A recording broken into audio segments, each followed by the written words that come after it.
네, 한 주간도 평안하셨습니까? 몸nen교회 교회 여러분. 오늘은 성경은 드라마다 네 번째 시간 산막 구속의 시작에 관해서 함께 나누겠습니다. 우리가 장면 1 왕을 위한 백성을 만드시는 하나님의 열심에 대해서 나누고 있는데요. 오늘은 출애굽기와 신명기를 나누겠습니다.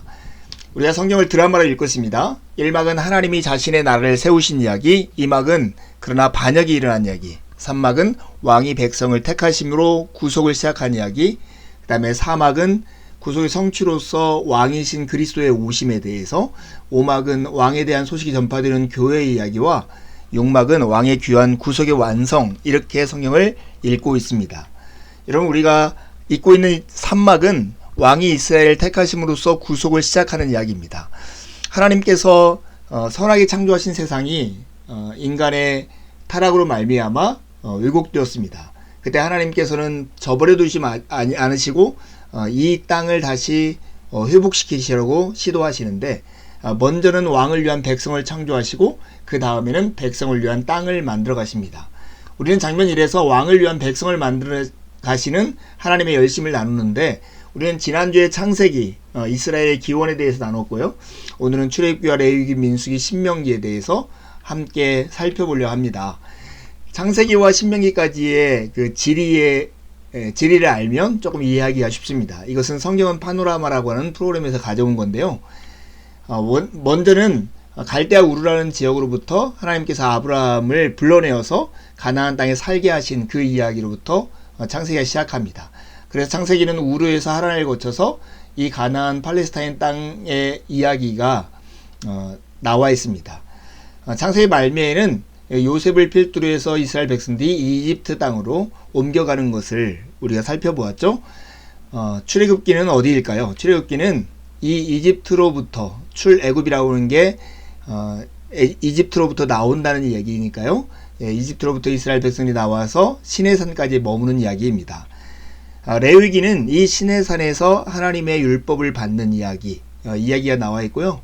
레위기가 끝나면 민수기는 이스라엘 백성들의 숫자를 센 다음에 이 시내산으로부터 가나안 땅 건너편인 이 모압이라고 하는 지역까지의 긴 여정을 다루고 있습니다. 마지막으로 신명기는 이 모압 땅에서 하나님께서 모세를 통해 두 번째로 율법에 대해서 말씀하시는 내용이 되겠습니다. 먼저 출애굽기는 한 민족이 형성되어져 가는 과정을 다루는데요. 하나님이 아브라함에게 하신 약속 중 자손의 수가 많아지리라는 것은 부분적으로 성취되었습니다. 하지만 하나님의 다른 약속들, 그분과의 관계를 맺고 그분의 백성에게 그들의 소유의 땅을 주시겠다고 한 약속은 어떻게 된 것일까요? 하나님이 백성과 땅에 대한 약속을 하셨는데, 백성이 이렇게 만들어져 가고 있다면 땅은 어떻게 되었는가 하는 것입니다. 이 질문을 가지고 출애굽기를 시작해 볼까요? 출애굽기는 크게 세 단락으로 나눌 수 있는데요. 첫 번째가 강력한 구속으로 이스라엘을 형성한 하나님의 이야기가 나와 있습니다. 하나님의 약속은 백성과 땅 두 가지라고 했잖아요. 그런데 하나님의 백성이 큰 위기를 맞이합니다. 요셉으로 인해서 이집트 정부가 강해졌고, 사실은 이집트 백성들 뿐만 아니라 전 세계 백성들이 구원을 받았음에도 불구하고 요셉을 알지 못하는 새로운 임금이 나타난 거죠. 그래서 이집트의 악독한 정책이 시행이 되는데, 이스라엘 백성들의 힘을 약화시키기 위해서 혹독한 강제 노역, 특히 파라오 궁을 짓는 데에 강제 노역을 시킵니다. 두 번째는 아이들이 태어나면 남자아이들은 모두 다 죽이는 이 혹독한 정책을 시행합니다. 이렇게 하면 이스라엘 백성들이 사라지고 하나님의 약속이 실패할 것 같은데, 역설적인 일이 일어나요. 오히려 이렇게 남자아이가 태어나면 죽이고 혹독한 강제 노역을 시킨 것들이 이들 아이분 울부짖게 하고, 하나님이 언약을 기억하사 이들을 구출하심으로 이집트로부터 탈출하는 촉매 역할을 하는 것이 이 사건이 되고 마는 것이죠. 재밌지 않습니까? 하나님께 선택하신 구출자는 모세였습니다. 이스라엘의 해방자로서 하나님께서 모세를 선택하십니다. 모세도 이 당시에 태어났던 이스라엘 백성들 중에 한 명입니다. 그가 태어나서 남자였기 때문에 죽을 수밖에 없었는데, 그의 어머니가 숨겨 키우다가 결국 갈대 상자에다가 이 아이를 담아서 나일강에 떠내려 보냅니다. 그때 나일강에서 목욕을 하고 있던 이집트의 공주가 이 모세를 발견해서 물에서 건져서 자기가 키우죠. 그래서 이집트 왕자로 자라게 됩니다. 하지만 어느 정도 자랐을 때 그가 이집트 사람이 이스라엘 사람을 때리는 걸 보고 그걸 참지 못하고 이집트 사람을 죽입니다. 이 사건을 계기로 해서 그는 미디안이라고 하는 광야로 도망하여서 목자로서 살게 됩니다. 오늘 그는 하나님을 대면합니다. 불이 붙었는데 타지 않는 떨기나무 가운데서 하나님이 나타나셔서 그에게 신을 벗으라 하고 내가 너를 통해서 이스라엘 백성들을 구출할 것이라고 그에게 말씀하시고 그를 불러내시는 것이죠. 모세가 가장 이해하기 힘들었던 것은 자기를 부르신 분이 누구인가 하는 거였습니다. 그분은 분명히 우리 조상들의 하나님 아브라함과 이삭과 야곱의 하나님이시지만 그분의 이름을 모세가 묻습니다. 그때 하나님께서 그들을 구원해 내주시는 해방자이신 하나님의 이름을 소개하는데 그게 우리가 알고 있는 야훼, 여호와, 영어 성경어는 The Lord라고 번역되어 있는 말씀입니다. 이 말의 의미가 무엇일까요? 나는 스스로 있는 자다 하는 번역 성경의 의미가 참 중요하지만 나는 어떤 원인을 두지도 않고 스스로 존재의 원인이 되시는 분, 이런 의미를 가지고 있지만 더 구체적인 이 모세의 배경을 통해서 이해하면 하나님은 지금 존재하실 뿐만 아니라 어떤 것도 원인하지 않고도 존재하실 뿐만 아니라 이어지는 역사 속에서 여전히 하나님은 하나님이시다. 신실하신 하나님이라는 것을 강조하기 위해서 I am who I am 이렇게 야훼라고 하는 이름을 주셨습니다. 이 말은 변덕 걱정 없이 의뢰하기만 하면 끝이신 분, 그분이 여호와라는 뜻이죠. 이스라엘 백성에게 얼마나 굳은 확신을 주는 하나님의 이름일까요? 근데 하나님께서 이스라엘 백성을 형성할 때 바로 강력한 구속 사역을 통해서 이스라엘 백성들을 형성하고 있다는 것도 우리가 주목해야 합니다. 그 모습을 우리가 잘 볼 수 있는 것이 우리가 잘 알고 있는 10가지 재앙 사건인데 바로 이집트의 파라오와 야훼의 대결이 나타나는 모습입니다. 여러분, 파라오와 여호와 하나님이 모두 다 이스라엘을 지금 원하고 있습니다. 이스라엘의 섬김과 충성을 원하고 있는 거죠. 이런 과정 속에서 누가 과연 최고의 권력을 가졌는가 하는 것을 우리가 확인할 수 있는데 그게 바로 10가지 재앙에서 확인하는 내용입니다. 이때 이집트 바로는 여호와가 온 창조 세계를 다스리시는 하나님이라는 사실에 직면하게 됩니다. 하나님은 이 10가지 재앙을 통해서 당신의 이름이 온 천하에 전파되게 하시고 하나님 한 분만이 온 세계의 유일한 주권자임을 확인시켜 주는 것이죠. 10가지 재앙이 어떻게 과학적으로 이루어졌는가 보다 더 중요한 것이 재앙들이 가지고 있는 종교적인 측면인데 바로 하나님과 대적하고 하나님과 비교되는 거짓 신들이 얼마나 허무하고 부질없는 건가를 10가지 재앙을 통해서 하나님께서 확인시켜 주신 것이죠. 이 10가지 재앙의 마지막 재앙은 유월절 재앙입니다. 우리가 패스오버라고 하는 이 마지막 재앙은 이집트에 있는 장자와 동물의 처음 난 것들을 전부 다 죽이는 그런 재앙이었습니다.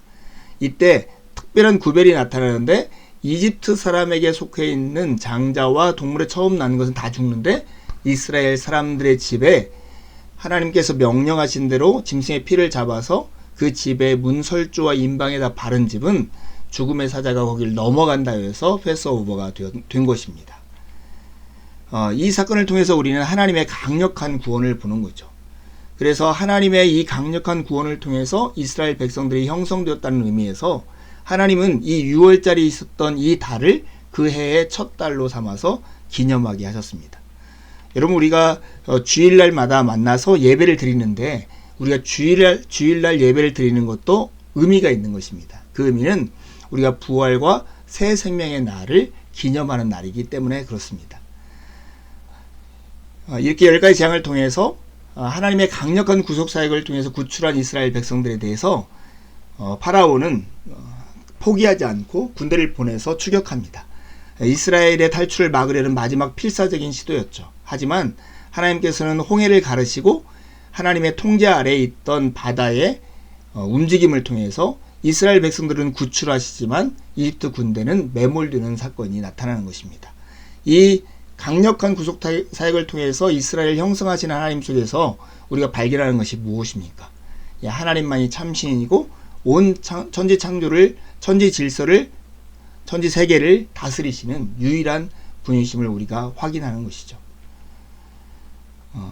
그래서 이스라엘 백성들은 이제는 언약 안에서 하나님께 속하게 됩니다. 이게 출애굽기 19장에서 24장까지 나오는 내용인데요. 그들은 시내산에 도착했어요. 모세가 하나님을 만났던 곳이죠. 그런데 예전에 모세가 하나님을 만났던 것과 조금 다른 모습으로 드러납니다. 그때는 불타는 떨기나무 한 그루가 전부였는데 이제는 하나님이 임재하신 그 산 전체가 불타고 있습니다. 예전엔 모세 한 사람에게 나타났는데 이제 하나님은 이스라엘 민족 전체에게 당신을 나타내 주십니다. 하나님께서 이 모세를 부르셔서 모세를 이집트로 보내시고 모세를 통해서 이스라엘 백성을 구출한 목적이 뭘까요? 그것은 이스라엘 백성들을 자기 자신에게로 인도하는 것이 하나님의 목적이었습니다. 하나님이 스스로 표현할 때 이렇게 말씀하셨어요. 독수리가 자기 날개로 지쳐있는 새끼들을 업어서 옮기듯이 하나님께 이스라엘 백성들을 그렇게 옮기셨다라고 말씀하십니다. 이스라엘은 하나님과 관계에 있는 하나님 소유의 한 백성이 된 것이죠. 그런데 왜 하나님께서 이스라엘을 선택하셨을까 하는 거예요. 여러분은 어떻게 생각하세요? 왜 하나님이 이스라엘을 선택하셨을까요? 그것은 특별한 목적이 있기 때문에 그렇습니다.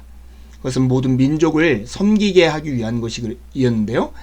그들이 하나님의 통치 아래만 산다면, 능력이 없거나 소유가 없어도 하나님의 통치 아래만 산다면 그들은 제사장 나라와 거룩한 백성이 될 거라는 것입니다.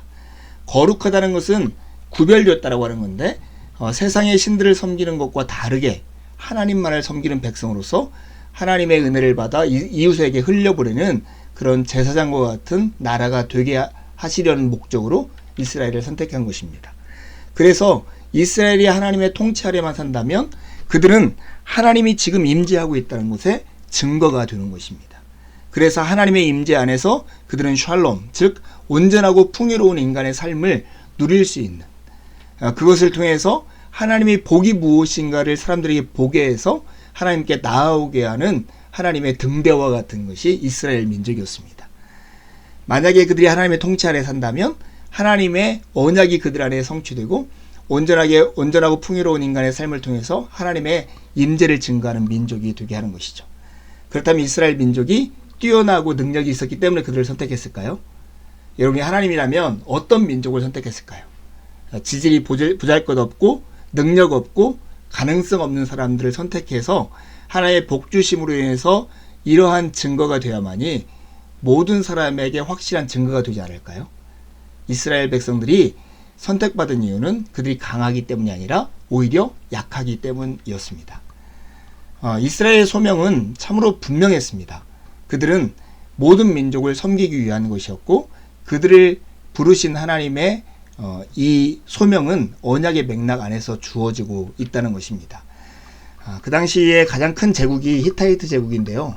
히타이트 제국이 자기와 자기들이 형제관계를 맺는 이런 가족 국가들과 봉신조약이라는 걸 맺었는데 그 봉신조약의 6가지 지침이 출애굽기 19장에서 24장과 신명기에 큰 틀로 되어 있습니다.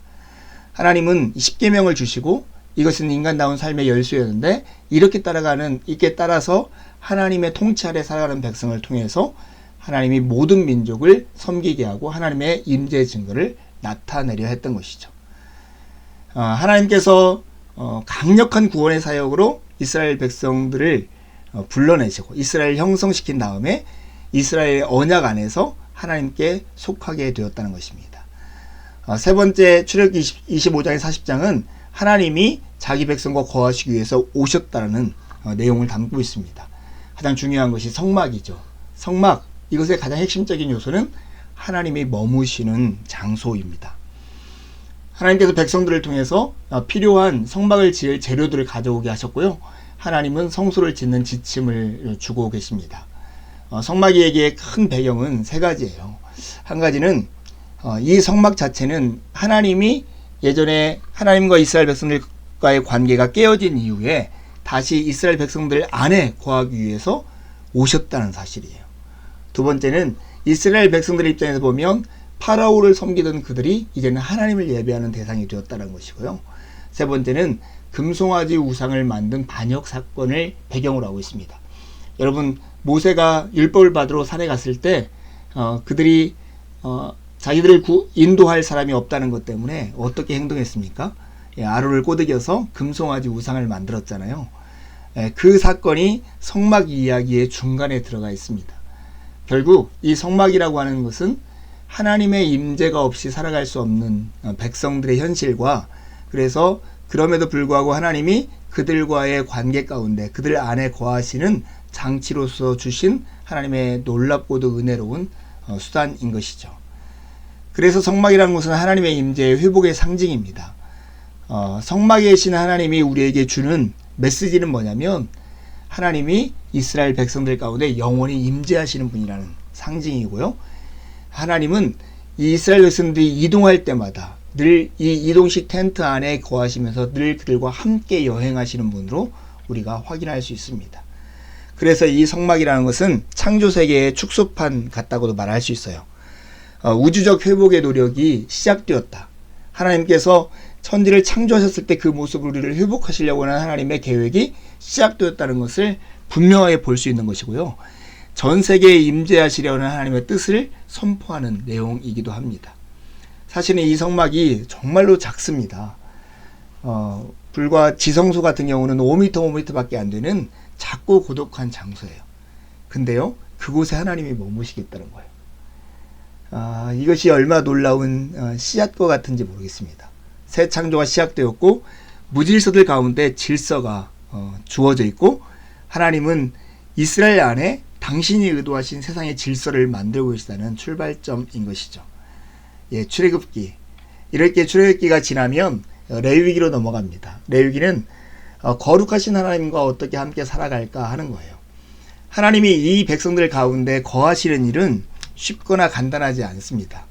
하나님께서 의도적으로 주권적으로 그들 안에 거하시기로 성막을 짓고 그 안에 계시지만, 죄를 짓고 죽어야 하는 이들이 어떻게 그들 가운데 계신 이 굉장하고 거룩한 존재인 하나님과 함께 할 수 있을까요? 가능할까요? 그것을 가능케 하고 회복케 하는 능력이 레위기에 나와 있습니다. 여러분, 레위기는 거룩하신 하나님과 함께 살아가는 것, 이런 내용을 담고 있어요. 레위기는 이스라엘 진영 아래 거하시는 왕과의 바른 관계를 유지하기 위한 의정서와 같습니다. 이렇게 하나님은 자기 백성 가운데 자리를 잡으시면서 그들과의 관계를 유지하시기 위해 여러 은혜로운 장치를 마련하십니다. 하나님은 성소 안에, 그리고 이스라엘 백성 가운데 있는 특별한 장소에서 드려지는 예배 가운데 임재하시죠. 성경의 파노라마식으로 설명하면 레위기는 두 가지가 나와 있는데, 한 가지는 5개의 제사, 한 가지는 7가지 절기가 나와 있습니다. 5가지 제사는 우리가 어떻게 하나님께 나아갈 수 있는가, 죄를 지을 때도, 감사할 때도, 우리가 서운할 때도 어떻게 하나님께 나아갈 수 있는가를 우리에게 가르치는 내용이고요. 7가지 절기는 그 하나님과 우리가 어떻게 동행할 것인가 하는 내용을 담고 있습니다. 그렇게 보면 레위기가 지루하지 않고 참 은혜롭고 복된 말씀인 것이죠. 특별히 하나님께서 이스라엘 백성들에게 절기를 주신 것은 또 하나의 은혜의 수단이라고 볼 수 있습니다. 이스라엘은 매주 안식일을 지키면서 그들의 삶이 실제로 무엇인지를 되돌아봅니다. 그리고 이스라엘은 매해 정기적인 절기를 지킵니다. 이 기간 동안 이스라엘은 하나님 앞에 멈추어 서서 기억하고 기념하는 것이죠. 하나님은 이스라엘 백성들이 정기적으로 하나님과 그분이 그들에게 베푸신 모든 것을 그들의 삶의 중심에 두도록 하기 위해 은혜의 수단으로서 이 모든 절기를 주셨습니다. 사실은 우리가 지키는 가장 중요한 절기는 주일이죠. 우리가 주일을 지키면서도 우리가 무엇을 확인할까요? 우리 삶의 중심, 온 땅을 다스리신 분이 하나님이시고, 그분이 예수 그리스도를 부활시킴으로써 오늘도 우리 가운데 왕으로 존재하고 있다는 것을 기념하고 기뻐하고 감사하는, 그것이 절기가 주는 의미인 것입니다. 레위기 다음에 나오는 책이 민수기죠. 민수기는 그 땅을 향한 여정을 담고 있습니다. 출애굽해서 홍해를 건넌 이스라엘 백성들이 시내산에서 율법을 받고 레위기의 명령을 받은 다음에 그들이 바로 이 시내산을 출발해서 모압 평지까지 가는 긴 과정이 이 민수기에 나와 있습니다. 하나님께 나아가서 그분과 동행하는 길을 알았다면 이스라엘 백성들은 과연 그렇게 살아낼 수 있었을까 하는 거예요. 하나님이 성막으로 임재하시고 5가지 제사와 7가지 절기를 통해서 하나님께 나아가고 하나님께 동행하는 법을 배웠다면 그들은 그렇게 살 수 있었을까요? 이제 이스라엘 백성들은 하나님이 약속하신 땅을 향해서 나아갑니다. 민수기는 그 땅을 향한 여정이에요. 민수기는 시내산으로부터 약속의 땅 바로 바깥쪽인 모압 평지까지 이르는 여정을 이야기합니다. 그들은 출발하기 전에 하나님이 지시에 따라서 각 지파에서 20세 이상으로 전쟁에 나갈 만한 이스라엘 남자의 수를 세요. 그게 바로 인구조사인데 바로 이 민수기의 이름이 됩니다. 남자들의 수의 합은 60만 정도가 되죠. 이는 이스라엘 백성 전체의 수가 200만이 넘는다는 이야기가 됩니다. 여러분, 여기에 나와 있는 유명한 성경 구절, 우리가 익숙한 말씀이 있는데요. 이게 바로 민수기 6장 24절에서 26절에 대제사장의 기도입니다. 한번 읽어볼까요? 여호와는 내게 복을 주시고 너를 지키시기를 원하며 여호와는 그의 얼굴을 내게 비추사 은혜 베푸시기를 원하며 여호와는 그 얼굴을 내게로 향하여 드사 평강 주시기를 원하노라. 우리가 이 한글 성경에도 보면 알지만 첫 번째 축복보다는 두 번째 축복보다는 세 번째 축복이 계속 길어지고 있는 걸 확인하십니까? 근데 히브리 성경에 보면 이 세 가지 축복, 세 번에 걸친 축복의 제일 마지막 단어는 늘 이거였습니다. 샬롬이라고 하는 단어인데요. 평강. 이것은 약속을 땅에 여행하는 이스라엘의 목표이고 그들이 추구하는 내용이기도 했습니다. 근데 하나님께서 이걸 통해서 제사장을 통해서 복을 빌라고 이야기를 하십니다. 이렇게 낙관적인 출발을 했지만 그들은 머지않아서 현실 가운데 이 하나님에 대한 약속에 무뎌지고 맙니다. 광야 여행은 쉽지 않고 그들 가운데 하나님이 계심에도 불구하고 성막으로 함께 하심에도 불구하고 이스라엘 백성 중 일부는 금세 그슬이 맞이한 새 고난에 대해 불평하기 시작했습니다. 이에 하나님은 분노하시죠. 초기 광야 여정 이야기에서 최대 위기는 약속의 땅을 살피러 앞서갔던 정탐꾼들의 보고에 대한 이스라엘 백성들의 반응과 함께 찾아옵니다. 그들의 요구에 따라서 하나님께서 각 지파에 한 명씩 12명의 정탐꾼을 40일 동안 보내잖아요. 갔다 왔는데 정말로 그 땅이 하나님이 말씀하신 그 땅이었어요. 근데 그 땅을 본 그들의 평가는 굉장히 달랐죠. 이렇게 포도송이가 장대하고 정말로 비옥한 땅임에도 불구하고 그곳에 사는 사람들이 너무 장대하고 힘이 세서 그들 앞에서 우리는 메뚜기와 같은 존재라고 11명의 정탐꾼이 보고를 하죠. 10명의 정탐꾼이 보고하죠. 여호수아와 갈렙만이 그들이 강한 것은 분명하지만 하나님이 우리와 함께 하시면 그들은 우리 앞에 밥이라고 고백합니다. 그러나 이스라엘 백성들의 대부분이 이 여호수아와 갈렙이 아니라 10명의 정탐꾼의 보고를 받아들입니다. 그래서 가나안 땅에 들어가는 것을 주저하고 멈춰버리는 것이죠. 이 사건 때문에 그들은 40년 동안이나 이 가데스 바네아 지역을 방황해야 했습니다. 이스라엘 백성들은 그 땅으로 즉시 진행해가는 대신에 믿음 없는 첫 세대가 죽을 때까지 40년 동안이나 가데스 주변 광야에서 방황하게 됩니다. 이 길고도 지루한 40년이 지난 후에 이스라엘 백성은 약속의 땅 바로 동쪽인 모압 평지로 나아가요. 거기서 다시 한번 이스라엘의 세 세대의 수를 세기 위해 인구조사를 진행합니다. 그리고는 요단강 동쪽 지역인 동쪽 지역을 정복하고 일부 지파에게 나누어 주는 얘기가 민수기의 마지막을 장식합니다. 정말로 하나님께서 그들과 함께 하시고 그들이 하나님께 나아가는 길과 동행하는 방법을 알려주시고 하나님의 축복과 함께 낙관적으로 출발했는데 그들의 현실은 여기에까지 이르게 되었습니다. 모세오경의 마지막 책은 가나안 땅의 경계에 서 있는 그곳에서 받은 신명기의 말씀입니다. 이스라엘은 이제 요단강의 다른 쪽 편에 머물면서 약속의 땅을 소유할 태세를 갖추고 있습니다. 신명기는 그 땅의 경계에 서서 듣는 하나님의 율법인데요. 신명기에는 그 땅에 들어갈 준비를 하고 있는 이스라엘 백성들에게 모세가 한 긴 설교가 기록되어 있는 것입니다. 그들은 이제 그 땅 바깥에서 그곳에 들어갈 채비를 하고 있습니다. 그렇게 잠시 멈춘 상태에서 주어진 이 책의 놀라운 힘은 그들 앞에 펼쳐진 하나님의 축복을 바라보는 데 있어요. 이스라엘은 결단의 순간에 있는 것이죠. 그들의 시작과 끝 사이에는 하나님과의 언약에 따라 약속의 땅에서 살아가는 당찬 도전이 주어져 있는 것입니다. 예전에 여러분들 이휘재의 인생극장 아십니까? 여러분은 어떤 길을 선택하겠습니까?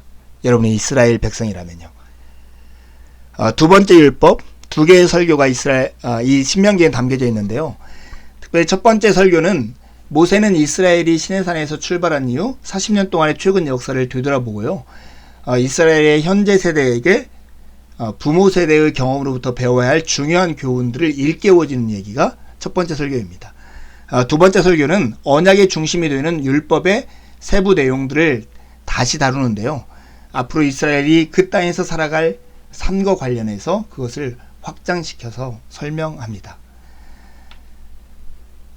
여호와께 순종함으로 생명과 축복의 길을 택하라. 이게 모세의 마음이겠죠.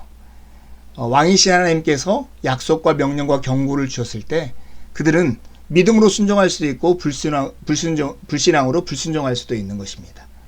그때 믿음으로 순종한 백성들에게는 생명과 번영과 축복이, 불신앙으로 불순종한 데는 죽음과 멸망과 저주가 기다리는 것입니다. 모세는 이스라엘 백성에게 언약, 그리고 그 언약이 그 땅에서 그들의 삶 전체에 어떤 함의가 있는지를 상기시킵니다. 그는 그들 땅에 그들이 미래에 대한 두 가지 선택안을 제시해주고 있는데요. 그것이 심판과 축복입니다. 여러분의 이스라엘 백성들이라면 어느 편에 서시겠습니까? 이번 주에 우리가 함께 읽어야 할 성경은 여호수아 1장에서 8장, 23장과 24장, 그리고 사사기 2장, 그리고 13장에서 16장입니다. 이건 조금 어렵습니까? 그래도 계속 성경을 읽으면서 반복해서 들으시면 여러분에게 큰 유익이 있을 것입니다. 감사합니다.